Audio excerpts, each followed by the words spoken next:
నమస్తే. నాకు ఈ సినిమా చాలా నచ్చింది. ఏంటి భయ్యా మీ ప్రాబ్లం? పేమెంట్ రాలేదా? సినిమా చూడటమే రాలేదా?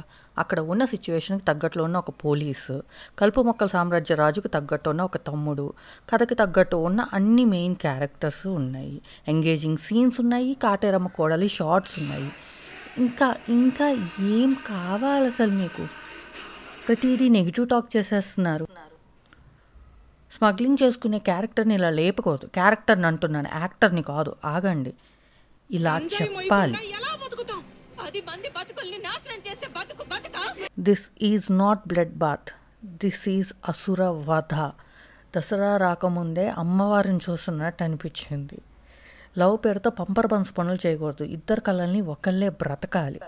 సిరి సంపదలతో విరాజిల్లిన తన ప్రజల కోసం అన్నీ కోల్పోయినా తను యువరాణిగానే మిగిలింది.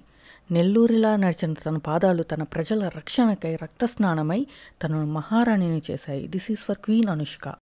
సీతమ్మోరు లంకా దహనం చేస్తే ఎట్టుంటదో చూతురు గాని.